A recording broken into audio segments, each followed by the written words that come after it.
Brown రైస్తో mushroom pulao ఎలా చేయాలనేది ఈ వీడియోలో చూద్దాం. ఇది చాలా టేస్టీగా ఉంటుంది, చాలా ఈజీగా సింపుల్గా చేసుకోవచ్చు, ఇంకా హెల్దీ కూడా. బ్రౌన్ రైస్ హెల్త్గా మంచిది కదా. మనకి వెయిట్ లాస్ అవ్వాలనుకున్నప్పుడు వైట్ రైస్ కంటే కూడా బ్రౌన్ రైస్ తింటే హెల్త్కి మంచిది అంటారు. అందువల్ల ఈ బ్రౌన్ రైస్తో ఎలా చేయాలనేది చూపిస్తాను.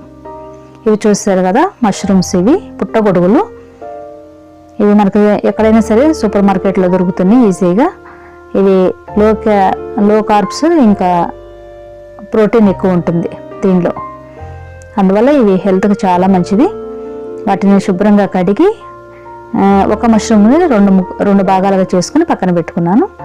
ఇప్పుడు స్టవ్ వెలిగించి కుక్కర్ పెట్టుకుని దానిలో కొద్దిగా ఆయిల్ వేసి ఇంకా 1 స్పూను నెయ్యి కూడా వేసుకోవాలి. మన ఇష్టం, కావాలంటే వేసుకోవచ్చు, లేదా నెయ్యి లేకపోతే వదిలేయచ్చు. ఆయిల్ కూడా ఆలివ్ ఆయిల్ వేసుకుంటే చాలా మంచిది. ఇప్పుడు దీనిలో గరం మసాలా వేసుకోవాలి. హోల్ గరం మసాలా వేసుకోవాలి. చెక్క, లవంగాలు, ఇలాచి, బిర్యానీ ఆకు, షాజీరా, అనాస పువ్వు, మరాఠీ మొగ్గ, ఇవన్నీ వేసుకోవాలి. దీనిలో ఉల్లిపాయలు, పచ్చిమిర్చి, కరివేపాకు, పుదీనా, కొత్తిమీర కూడా వేసుకుని ఫ్రై చేసుకోవాలి. దీనిలో 1 స్పూను అల్లం వెల్లుల్లి పేస్ట్ వేసుకుని ఇది పచ్చివాసన పోయే వరకు ఫ్రై చేసుకోవాలి.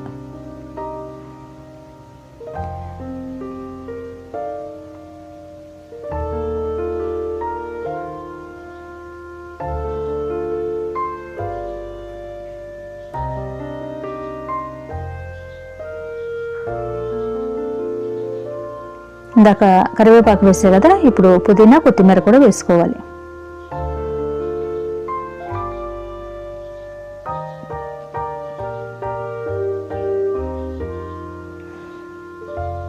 మనకి పులావులకి కరివేపాకు ఏంటని అనుకోవచ్చు. కరివేపాకు వేసుకుంటే దాని ఫ్లేవర్ చాలా బాగుంటుంది, హెల్త్ కూడా చాలా మంచిది కాబట్టి అన్ని రకాల ఆకుకూరలు మనం వేసుకుని చేసుకోవచ్చు. దాని ఫ్లేవర్ అంతా ఈ రైస్లోకి వస్తుంది. ఇప్పుడు మనం శుభ్రంగా కడిగి పెట్టుకున్న మష్రూమ్స్ వేసుకోవాలి. ఈ మష్రూమ్ని ఒకదాన్ని 2 భాగాలుగా చేసుకున్నాను. ఇవి ఒకసారి తిప్పుకొని దానిలో కొద్దిగా కల్లుప్పు వేసుకుని కొద్దిగా పసుపు వేసుకోవాలి. అలాగే కొద్దిగా కారం కూడా వేసుకోవాలి. మనకు టేస్ట్ తగినంత ఇవన్నీ వేసుకోవచ్చు.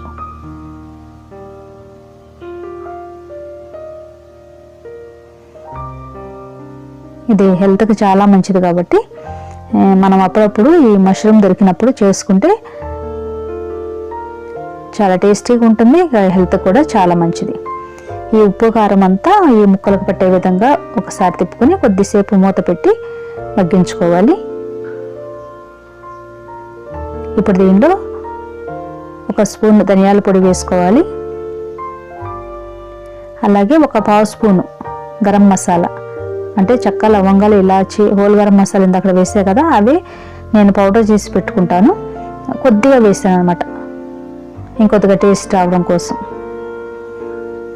తాలింపులో ఆయిల్లో కొద్దిగానే వేసే కదా, ఇప్పుడు కొద్దిగా పౌడర్ వేసుకుంటే ఇంకా టేస్ట్ బాగుంటుందనేసి వేసాను. ఇవన్నీ తిప్పుకొని కొద్దిసేపు మగ్గించుకోవాలి. మూత పెట్టుకుంటే అన్ని ఫ్లేవర్స్ అన్నీ మష్రూమ్స్కి వెళ్తాయి. ఇప్పుడు తర్వాత మనం ముందుగా కడిగి నానబెట్టుకున్న బ్రౌన్ రైస్ని వేసుకోవాలి. ఇది single polished rice. Brown rice అంటే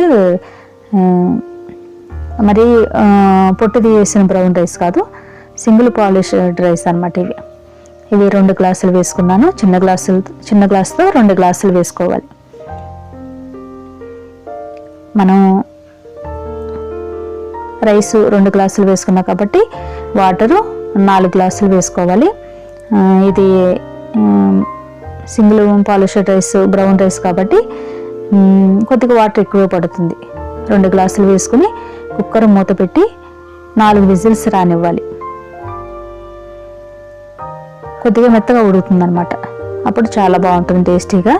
మనం ఉప్పు అనేది ముందే చూసుకోవాలి. కుక్కర్ మూత పెట్టక ముందే మనకు సాల్ట్ సరిపోయిందా లేదా అని చెక్ చేసుకుని మనం చేసుకోవచ్చు. చూసారు కదా, బ్రౌన్ రైస్తో మష్రూమ్ బిర్యానీ రెడీ అయిపోయింది. ఇది చాలా టేస్టీగా ఉంటుంది, చాలా ఈజీగా చేసుకోవచ్చు. మార్నింగ్ టైంలో హడావుడిగా ఉన్నప్పుడు పిల్లలకి లంచ్ బాక్స్లో కూడా చాలా బాగుంటుంది. మనకి వెయిట్ తగ్గడం కోసమే కాకుండా పిల్లలకి కానీ పెద్దవాళ్ళకి కానీ లంచ్ బాక్స్లో పెట్టడానికి కూడా చాలా ఈజీగా చేసుకోవచ్చు. దీనికి ఏ విధమైన ఇంకా కర్రీ అవసరం లేదు. ఉప్పు, కారం, మసాలా ఇంకా మష్రూమ్స్ అన్నీ ఉన్నాయి కాబట్టి, రైస్ ఇంకా కర్రీ ఒకే దానిలో ఉన్నాయి కాబట్టి డైరెక్ట్గా అలా తినేసేయచ్చు. పిల్లలైనా పెద్దలైనా అలా తినేస్తే కూడా చాలా బాగుంటుంది. అలా కాకుండా ఇంకొద్దిగా చేయాలనుకుంటే మనం పెరుగు చట్నీ చేసుకోవచ్చు. మనం పెరుగుని మంచిగా ఎంత కావాలో తీసుకుని ఒకసారి మంచిగా చిలికినట్టు చేసుకుని దానిలో ఉల్లిపాయలు, పచ్చిమిర్చి, కొత్తిమీర, పుదీనా అలాగే కొద్దిగా సాల్ట్ వేసుకుని మనం మంచిగా తిప్పేసుకుని పక్కన పెట్టుకుంటే ఈ రైస్ కాంబినేషన్ చాలా బాగుంటుంది. చిన్నపిల్లలు స్పూన్తో అలా డైరెక్ట్గా కూడా తినేసేస్తారు, పెరుగు లేకపోయినా సరే. పెద్దవాళ్ళకైతే మనం పెరుగు చట్నీ ఇలా చేసి పెడితే లంచ్ బాక్స్లోకి చాలా బాగుంటుంది. ఇంకా వేడి చేయకుండా కూడా ఉంటుంది. ఈ మసాలా వేడి అలాంటిది లేకుండా ఈ పెరుగు చట్నీ వల్ల వేడి అనేది లేకుండా ఉంటుంది. మీరు కూడా తప్పకుండా ట్రై చేయండి. ఈ వీడియో మీకు నచ్చినట్టయితే ప్లీజ్ లైక్ చేయండి. మీ ఫ్రెండ్స్ అండ్ ఫ్యామిలీ మెంబర్స్కి ఈ వీడియోని షేర్ చేయండి. అలాగే ఛానల్ని సబ్స్క్రైబ్ చేసి పక్కనే ఉన్న బెల్ ఐకాన్ క్లిక్ చేసి ఆల్ అనే ఆప్షన్ ఎంచుకుంటే నేను వీడియో పెట్టుకున్న వెంటనే నోటిఫికేషన్ వస్తుంది. Thank you for watching.